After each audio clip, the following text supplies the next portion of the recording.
I'm Victoria, 29 years old, and 3 months ago I discovered that winning $380 million doesn't automatically fix a lifetime of being unwanted by your own family. My father looked me dead in the eye and called me a disgrace who needed to stop bothering them with my problems. My sister laughed and called me pathetic, always begging for scraps. My mother finished the trio by declaring I was a leech who needed to figure things out alone. I smiled and simply said, "Thank you for failing my test. Where are you watching from today?" Drop your location in the comments below and hit that like and subscribe button if you've ever felt invisible in your own family. You'll definitely want to stick around for what happened next. But let me take you back to how we got here. Because this story didn't start with lottery numbers. It started in a house that had everything money could buy except love for me. Growing up, our house was the kind that made neighbors slow down when they drove past. Colonial style, perfectly manicured lawn, 3-car garage that actually held 3 cars. My parents, Robert and Linda Chen, had worked hard to build their comfortable upper-middle-class lifestyle. Dad was a regional sales manager for a medical equipment company. Mom was a real estate agent who specialized in luxury homes. They traveled to Europe every other year, drove cars they replaced every 3 years, and made sure everyone knew they were doing well. The problem wasn't money. The problem was me. I wasn't the daughter they wanted. My sister Emma was blonde, bubbly, and had this natural charm that made adults light up when she walked into a room. She was 2 years younger, but somehow seemed more mature, more polished, more everything I wasn't. Emma could sweet-talk her way out of any trouble and into any favor. Me? I was too serious, too direct, too unwilling to perform the happy daughter role they wanted. Victoria has always been difficult to connect with, Mom would tell her friends, right in front of me. She's just not very warm. Dad would nod along, adding his favorite line about how I needed to learn to be more grateful for everything they provided. When Emma broke the antique vase in the living room at age 12, it became a story about how accidents happen, and we should be more careful where we place precious things. When I accidentally scratched Dad's car door with my bike at 14, it became a 2-week lecture series about responsibility, respect for other people's property, and how I needed to think before acting. The double standard wasn't subtle. It was painted in neon across every family interaction. Emma got a car for her 16th birthday. I got a lecture about public transportation building character. Emma's college was fully funded, including her gap year in Europe to find herself. I got student loans and a part-time job. Emma's career struggles were met with endless emotional support and financial bailouts. My career successes were met with brief nods and quick subject changes. By the time I graduated college with a degree in accounting and landed a solid job at a regional firm, I had learned to stop expecting recognition. I had learned to stop expecting inclusion. I had learned to stop expecting anything at all. Which is why, when their financial world started crumbling 5 years later, I wasn't surprised that they still didn't see me as someone worth asking for help. The pattern was so ingrained that I barely noticed it anymore. Family dinners where Emma's opinions were asked and mine were assumed. Holiday planning where Emma's preferences mattered and mine were afterthoughts. Emergency phone calls that went to Emma first, then me only if Emma was unavailable. I became the backup daughter, the one you called when the favorite wasn't answering. Victoria's just not as emotionally available, Mom would explain to relatives who occasionally asked why I seemed so distant at family gatherings. The irony was that I had tried for 25 years to be emotionally available, only to have every attempt dismissed or redirected toward Emma. Dad's favorite criticism was that I was too independent. Apparently, wanting to handle my own problems instead of running to them for help meant I was cold. But when I did ask for their advice or support, I was told I should be more self-sufficient. There was no winning combination, so I stopped playing their game. The real education came when I started watching how they treated other people. Dad was charming and generous with his golf buddies, always picking up tabs and offering help with projects. Mom was warm and supportive with her clients, spending hours helping them find their dream homes. They had an unlimited capacity for kindness, just not for me. I started keeping mental notes, not out of bitterness, but out of genuine curiosity. How many times did they remember Emma's work presentations versus mine? How many times did they ask about Emma's dating life versus mine? How many family photos prominently featured Emma while I was cropped to the edge or missing entirely? The count became absurd. So absurd that I started finding it almost funny. If you're going to be systematically excluded by people who claim to love you, you might as well appreciate the thoroughness of their effort. Emma, to her credit, didn't seem to notice the favoritism, or maybe she just accepted it as natural. She was the star, I was the supporting cast, and that was simply how our family operated. She wasn't malicious about it, just completely oblivious to any reality outside her own experience. When she struggled to find a job after college, the entire family mobilized. Dad made calls to his network, Mom drove her to interviews, and I was expected to be available for pep talks and moral support. When I got promoted to senior accountant the same year, the celebration consisted of Dad nodding and saying, "Good for you, honey," before returning to his newspaper. The most telling moment came during Emma's relationship drama with her college boyfriend. Mom spent hours on the phone coaching her through breakup conversations. Dad offered to pay for therapy to help her process the emotional trauma. The entire family treated her heartbreak like a national emergency requiring all hands on deck. When my own relationship ended after 3 years, I got a text from Mom saying, "Sorry to hear about Jake. You'll find someone better." That was it. No follow-up calls, no offers of support, no acknowledgement that I might be struggling too. I learned to grieve privately, celebrate privately, and solve problems privately. Not by choice, but by necessity. They had trained me to be independent by making dependence on them emotionally dangerous. By my late 20s, I had stopped expecting anything different. I attended family events, participated in gift exchanges, and maintained the appearance of normal family relationships while keeping my emotional distance. It was easier than constantly being disappointed. What I didn't realize was that all this emotional training was preparing me for the biggest test of my life. The first crack in their perfect facade appeared when Dad's company started downsizing. He'd been so confident in his position, so secure in his importance, that the layoff notice caught him completely off guard. 22 years with the same company, and suddenly he was cleaning out his office on a Tuesday afternoon. Mom tried to maintain appearances, but real estate sales in our area had slowed significantly. The luxury market she specialized in dried up as people tightened their belts. Their European vacation got canceled. The car replacements got postponed. The restaurant dinners became grocery store meals. I watched it all unfold from my own stable distance. My accounting job wasn't glamorous, but it was recession-proof. People always needed tax work and bookkeeping, especially during tough economic times. I had built a small side practice helping local small businesses, which gave me additional income and job security. While their world was shrinking, mine was quietly expanding. Emma, meanwhile, had never learned to stand on her own feet. At 27, she was still living at home, still expecting their financial support, still treating their diminishing resources like her personal ATM. Her entry-level marketing job barely covered her car payment and shopping habits, let alone independence. The stress started showing in ways they couldn't hide. Dad developed this nervous habit of checking his phone constantly, watching the job search emails that never came. Mom started making comments about temporary setbacks and market adjustments that fooled no one. Emma began complaining about how unfair it was that other people her age could afford their own apartments. None of them ever asked how I was doing financially. None of them considered that I might have insights about managing money during difficult times. None of them thought to include me in their worried family conversations about the future. I was still the outsider, even during their crisis. Have you ever experienced feeling invisible in your own family's struggles? Share your story in the comments below, because you're definitely not alone in this experience. The really telling part was how they handled their changed circumstances. Instead of adjusting their expectations or developing new strategies, they just became angrier. Angry at the economy, angry at Dad's former company, angry at the real estate market, angry at everything except their own financial decisions. Dad started making bitter comments about kids these days, not understanding the value of hard work. Mom complained endlessly about clients who were wasting her time by looking at houses they couldn't afford. Emma developed a sense of entitlement that somehow grew stronger as their ability to fund it weakened. I offered help once, early on, subtle suggestions about budgeting strategies, mentions of small business clients who were hiring, ideas about cost-cutting that wouldn't affect their quality of life. My suggestions were dismissed as not understanding the real situation or oversimplifying complex problems. So I stopped offering. I watched them struggle with choices I could have helped them avoid. I listened to them worry about bills I could have explained how to manage. I saw them make financial mistakes that my professional training could have prevented. But they had taught me not to insert myself where I wasn't wanted. They had trained me to stay in my lane, to remain the distant daughter who didn't understand their real lives. What they didn't know was that I understood much more than they realized. I understood that their crisis revealed something important about who they really were. I understood that even desperation wouldn't change their fundamental view of me as less worthy of consideration than Emma. Most importantly, I understood that I was completely prepared to handle whatever life threw at me without their support, approval, or involvement. I just didn't know yet how thoroughly I would be tested on that understanding. March 15th changed everything. I had stopped at the gas station after work, the same routine I'd followed for 3 years.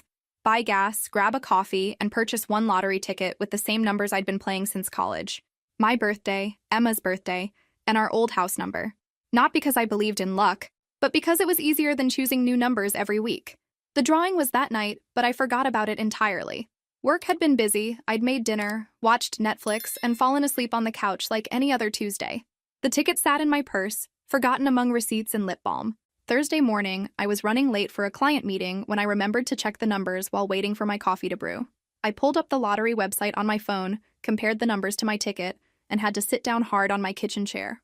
All 6 numbers matched. I stared at the screen, then at my ticket, then back at the screen. My hands were shaking so badly I could barely hold my phone. I checked again, and a 4th time, because winning $380 million seemed like something that happened to other people, not to the family disappointment who ate cereal for dinner and drove a 10-year-old Honda.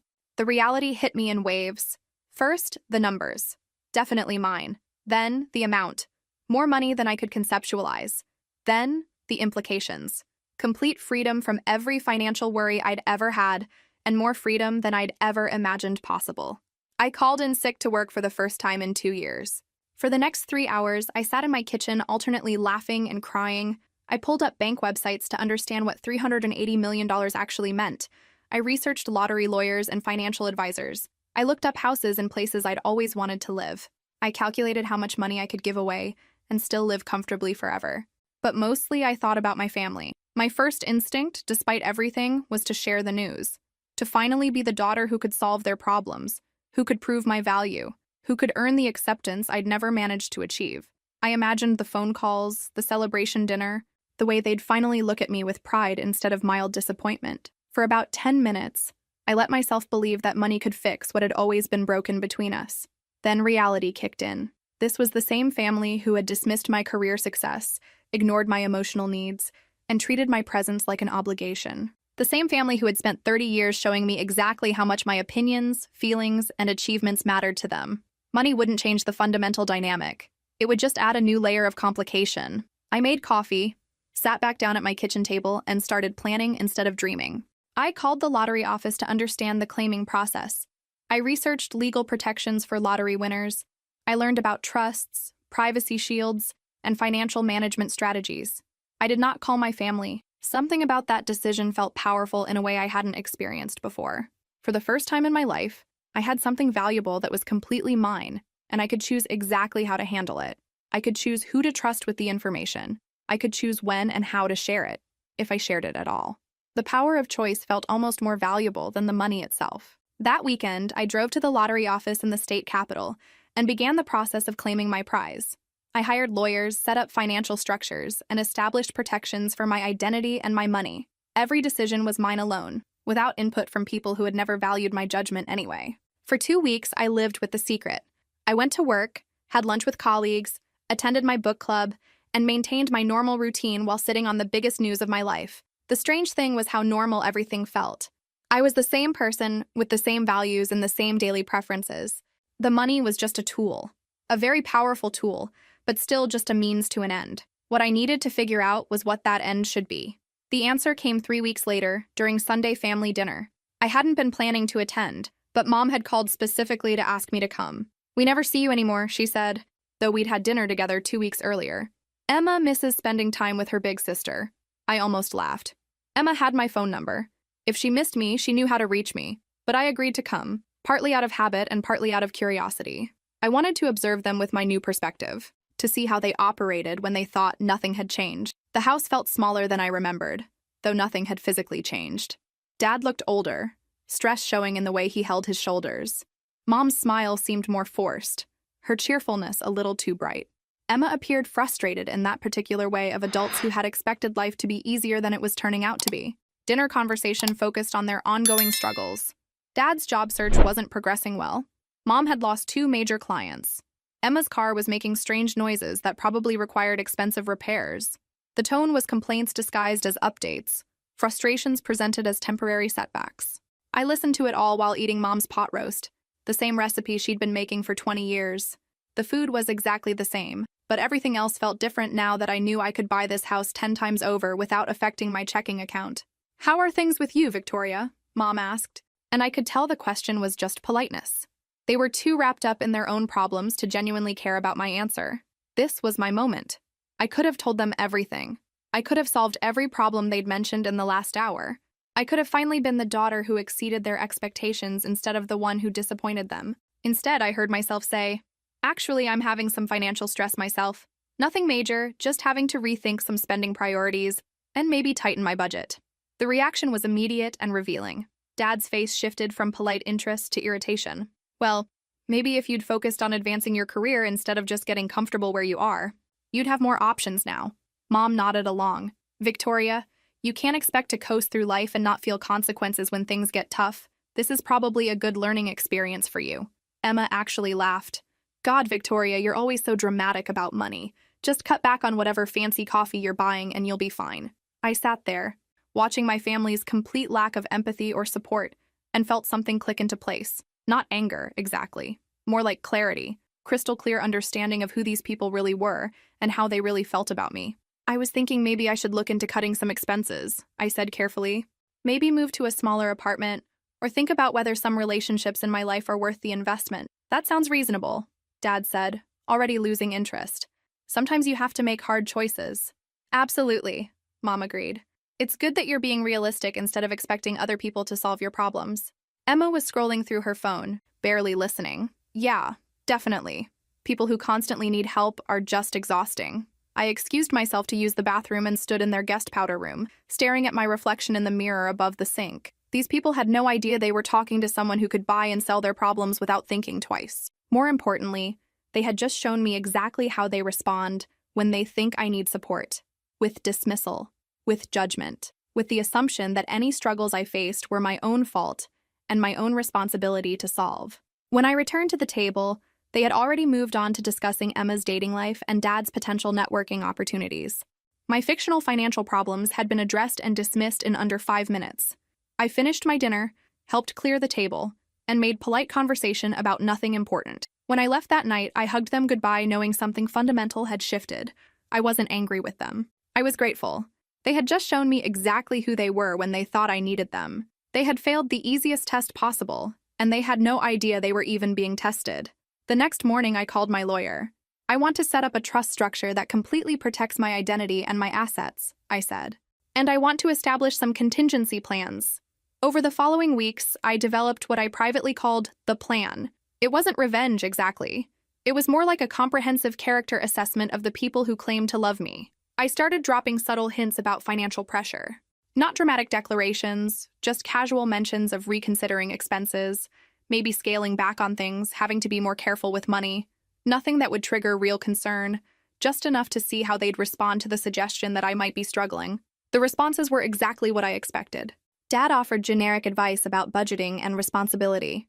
Mom suggested I look into financial planning courses. Emma made jokes about my spending habits and offered to take my nicer clothes off my hands if I needed to downsize my wardrobe. None of them asked if I needed actual help. None of them offered assistance. None of them showed any genuine concern about my well-being. I documented everything, not formally but mentally. Every dismissive comment, every piece of unhelpful advice, every suggestion that my problems were my own fault. I was building a case, though I wasn't sure yet what I'd do with the evidence. The most telling moment came when Emma called to complain about her car repairs. The estimate was $3,200, more than she had in her checking account. She was stressed, frustrated, and looking for sympathy. "I just don't know how people are supposed to handle unexpected expenses like this," she said. "It's so unfair that one little thing can mess up your whole financial situation." I waited for her to ask if I could help, even though I'd been supposedly struggling myself. I waited for her to offer mutual support, some kind of, "we're both having money troubles, let's figure this out together" conversation. Instead, she said, "You're so lucky your car is reliable. I wish I'd made better choices like you." The irony was spectacular. Emma was praising my practical financial decisions while I sat on $380 million, and she struggled with a $3,200 repair bill. I could have solved her problem with the equivalent of pocket change, but she had never once asked if I needed help with my own supposed financial issues. That night, I finalized my decision. I would continue the charade for a few more months, long enough to gather complete data about their character. I would see exactly how they treated me when they thought I was vulnerable. I would watch how they handled their own problems versus how they responded to mine. And when I had enough information, I would reveal the truth, not as a surprise gift, but as a final exam grade. a comprehensive report on how they had performed as family members when they thought it cost them nothing to be supportive. I suspected they were going to fail dramatically, but I needed to be absolutely certain before I made my final decision about what role, if any, they would play in my new life. The test had begun, and they had no idea they were taking it, but I was already pretty sure I knew how this was going to end. The test accelerated faster than I expected. Within 2 months, my family had shown me everything I needed to know about who they really were when they thought I was vulnerable. It started with the ignored phone calls. I'd call Mom with vague mentions of trying to figure some things out financially, and she'd either let it go to voicemail or cut the conversation short with excuses about being busy with clients. Dad responded to my subtle requests for advice with generic platitudes about budgeting that he clearly copy-pasted from some financial website. But Emma was the real revelation. She called me one evening, stressed about wanting to redecorate her bedroom. Not needing to redecorate, mind you. Wanting to. She'd seen some influencer's room makeover and decided she absolutely had to have those specific throw pillows that cost $200 each. "I know you're going through your whole financial crisis thing," she said, and I could practically hear the air quotes around financial crisis. "But do you think you could spot me like $800? I'll pay you back when I get my tax refund." I sat in my kitchen, surrounded by real estate listings for million-dollar homes I was browsing for fun, and listened to my sister ask me for money while dismissing my supposed financial problems in the same sentence. "I'm really trying to be careful with spending right now," I said carefully. "Oh, come on, Victoria. It's not like you're actually broke. You're just being dramatic like always." Her tone was so dismissive it was almost impressive. "Besides, this is different. This is for something that actually matters." Right. Her throw pillows mattered more than my financial stress. "Got it. I actually can't help with that right now," I said. The silence that followed was telling. Then, "Wow. I mean, I knew you were selfish, but I didn't think you'd gotten this bad. It's $800, Victoria. Not exactly a huge sacrifice for someone with a steady job."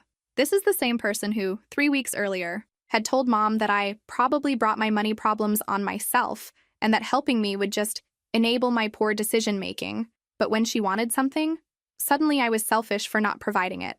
After hanging up, I made myself a cup of tea and updated my mental spreadsheet.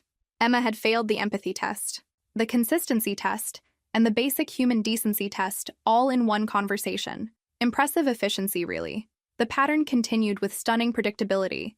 Dad mentioned at dinner that people who constantly talk about money problems were just looking for attention. Mom started making comments about how some people never learned to manage stress properly. Emma began telling friends that I was going through a weird phase and being difficult about money. The irony was delicious. Here they were, struggling with actual financial problems, criticizing me for fictional financial problems, while I sat on more money than any of them would see in 10 lifetimes. If this was a comedy, it would be brilliant. Since it was my life, it was just educational. What do you think will happen next when Victoria finally reveals the truth to her family? Drop your predictions in the comments below. 3 months after I'd started my little experiment, I had enough data to write a dissertation on toxic family dynamics. But more importantly, I had absolute clarity about what needed to happen next. I called my lawyer and told him it was time for phase 2. The beautiful thing about having unlimited resources is that you can solve problems before they become problems. I spent the next month building an impenetrable legal fortress around my money and my future. Trust structures that protected my assets from any potential family claims. Legal documentation that established clear boundaries about financial gifts versus loans. Privacy protections that would prevent anyone from accessing my financial information. I even had my lawyer draft template responses for future requests for money because I knew those were coming. While I was building my legal defenses, my family continued their masterclass in conditional love. Mom started making passive-aggressive comments about how some people handle adversity better than others. Dad began telling stories about relatives who'd overcome financial hardship through determination and hard work, with meaningful looks in my direction. Emma escalated to openly mocking what she called my money anxiety, apparently finding my supposed financial stress hilarious. The most revealing incident happened during a family barbecue at my parents' house. I was helping Mom in the kitchen when Emma's friend Sarah mentioned that her company was hiring for a position that would be perfect for someone with my background. "Oh, that's sweet of you to think of Victoria," Mom said, "but she's going through some kind of financial panic phase right now. Probably not the best time for her to be making career changes." I stood there holding a bowl of potato salad, listening to my mother describe my fake financial problems to a stranger, while completely dismissing a genuine opportunity that could have helped with those problems if they were real. Actually, Sarah said, looking confused, the position pays significantly more than typical accounting roles. It seems like exactly what someone with financial concerns would want. Mom waved her hand dismissively. Victoria's always been overly dramatic about money. She'll figure it out eventually. I excused myself to use the bathroom and stood in their hallway, looking at family photos that told the story of 30 years of careful exclusion. There I was, cropped out of vacation pictures, standing slightly apart in group shots, missing entirely from several candid family moments. They had been showing me who I was to them for my entire life. I had just finally learned how to read the message. That evening, I went home and made the call that would end this charade forever. "Hi, Dad. It's Victoria. I was wondering if we could have a family meeting sometime soon. There's something important I need to discuss with everyone. Is everything okay?" he asked, and I could hear the concern in his voice. Finally, some parental worry. Too bad it was about 3 months too late and based on completely wrong assumptions. "Everything's fine," I said. "Actually, everything's about to be much clearer. How's Sunday afternoon for everyone?" I could practically hear him calculating whether my important discussion would involve asking them for money. Poor Dad. He had no idea he was about to receive the most expensive education of his life. "Sunday works? Should we be worried about this conversation?" I looked around my modest apartment, thinking about the 8-figure bank account that could buy this entire building without affecting my monthly budget. "No, Dad. You shouldn't be worried. You should be prepared to listen very carefully." Sunday arrived with the kind of crisp autumn weather that makes everything seem more dramatic than it actually is. I drove to my parents' house in my reliable Honda, carrying a leather portfolio that contained documents worth more money than they'd ever imagined. I wasn't nervous. I wasn't angry. I was curious. After 30 years of being treated like the family afterthought, I was finally going to find out what happened when I held all the cards. It felt like the conclusion to a very long experiment in human behavior. Mom had made her famous apple crisp, probably thinking this was going to be one of those difficult family conversations that required comfort food. Dad was pacing in the living room, clearly anxious about what financial disaster I was about to lay at their feet. Emma sat on the couch, scrolling through her phone, radiating the particular brand of impatience that comes from being forced to participate in someone else's drama.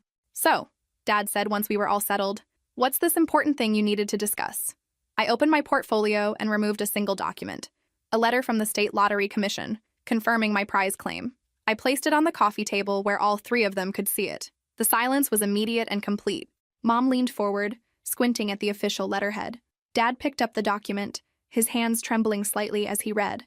Emma's phone slipped from her fingers onto the couch cushions. "This says," Dad's voice cracked, "this says you won $380 million. "Yes," I said simply. 3 months ago. 3 months? Mom's voice was barely a whisper. "You won this 3 months ago and didn't tell us?" "I was conducting an experiment," I explained, my tone as casual as if I were discussing the weather. "I wanted to see how my family would treat me if they thought I was struggling financially." Emma found her voice first. "Are you fucking kidding me? Language?" "Emma," Mom said automatically, still staring at the lottery document. "No, seriously, are you completely insane?" Emma's face was flushing red. "You've been pretending to have money problems while you're sitting on hundreds of millions of dollars?" I nodded. The results of the experiment were quite illuminating. Dad set the document down with shaking hands. "Victoria, I don't understand. Why would you lie to us about something like this?" "I didn't lie about anything. I said I was having financial stress and needed to reconsider my priorities.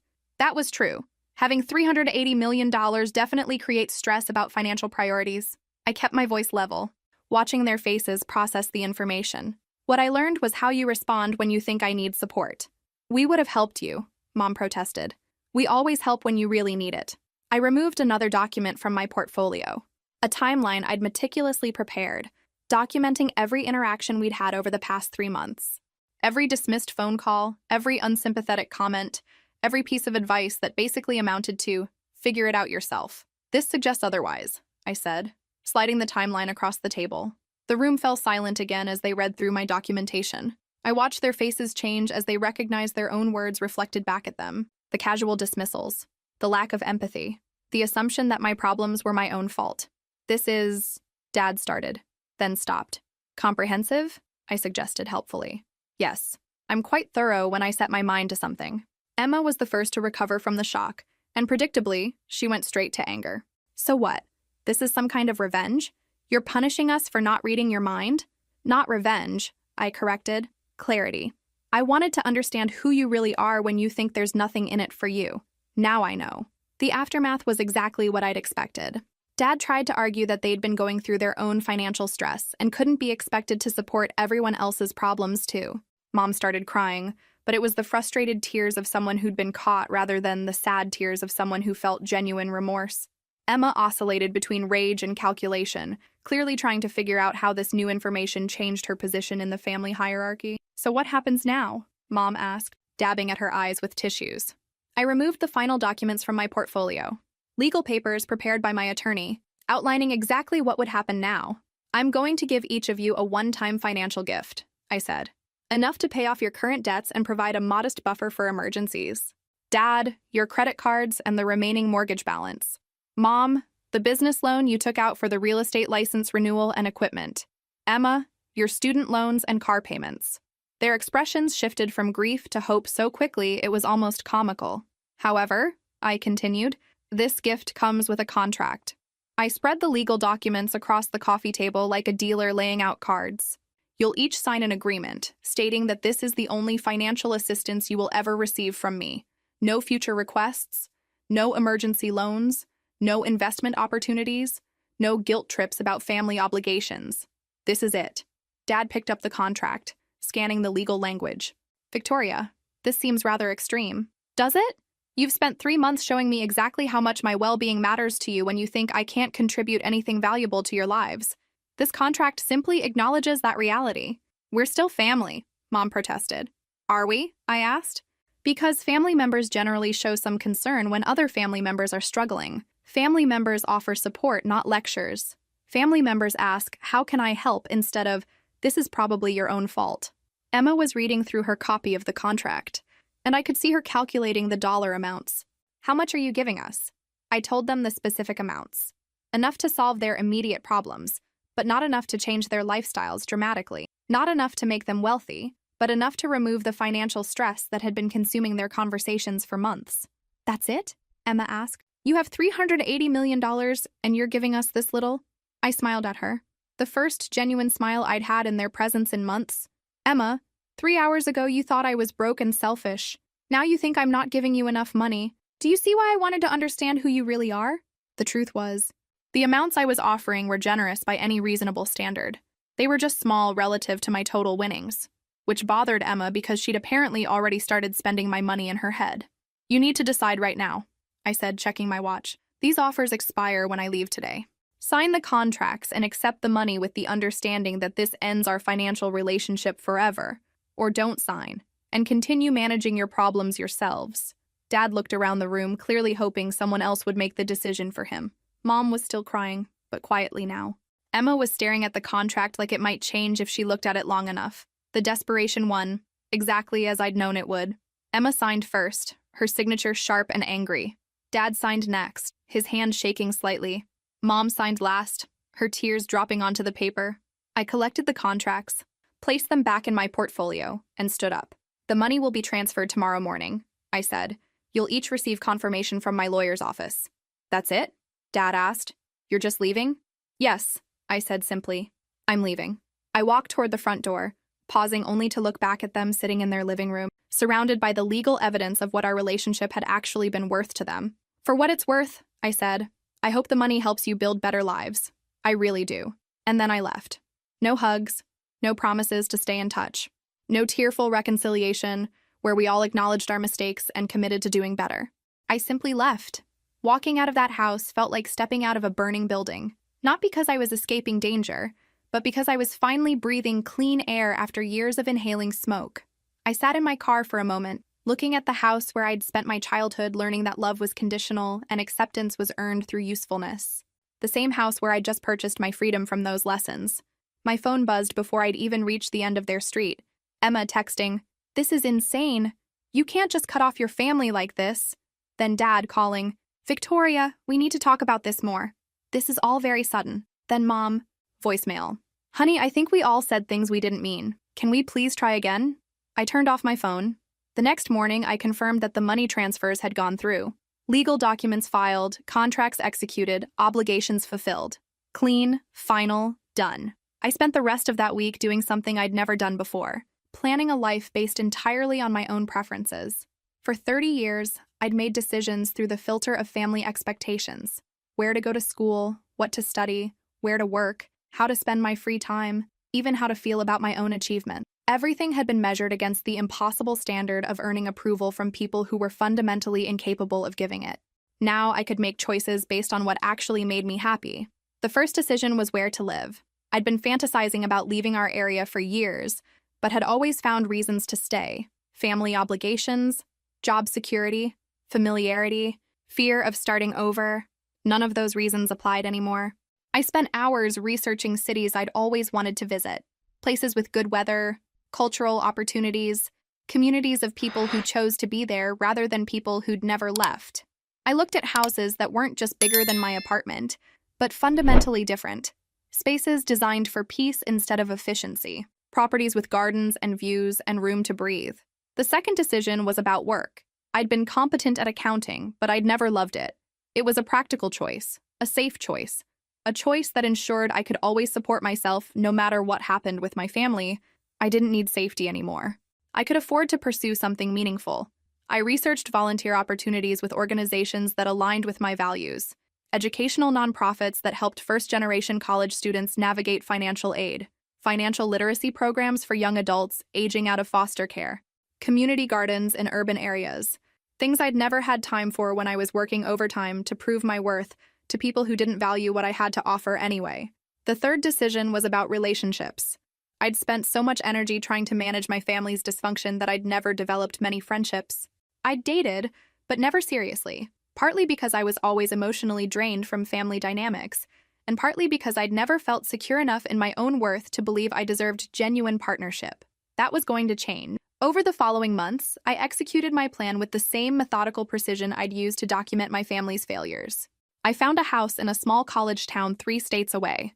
Historic, charming, surrounded by trees and far enough from my past to feel like a completely fresh start.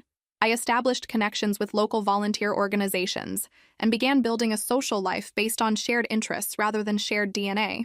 Most importantly, I learned what it felt like to make decisions without having to justify them to people who would disapprove, regardless of what I chose.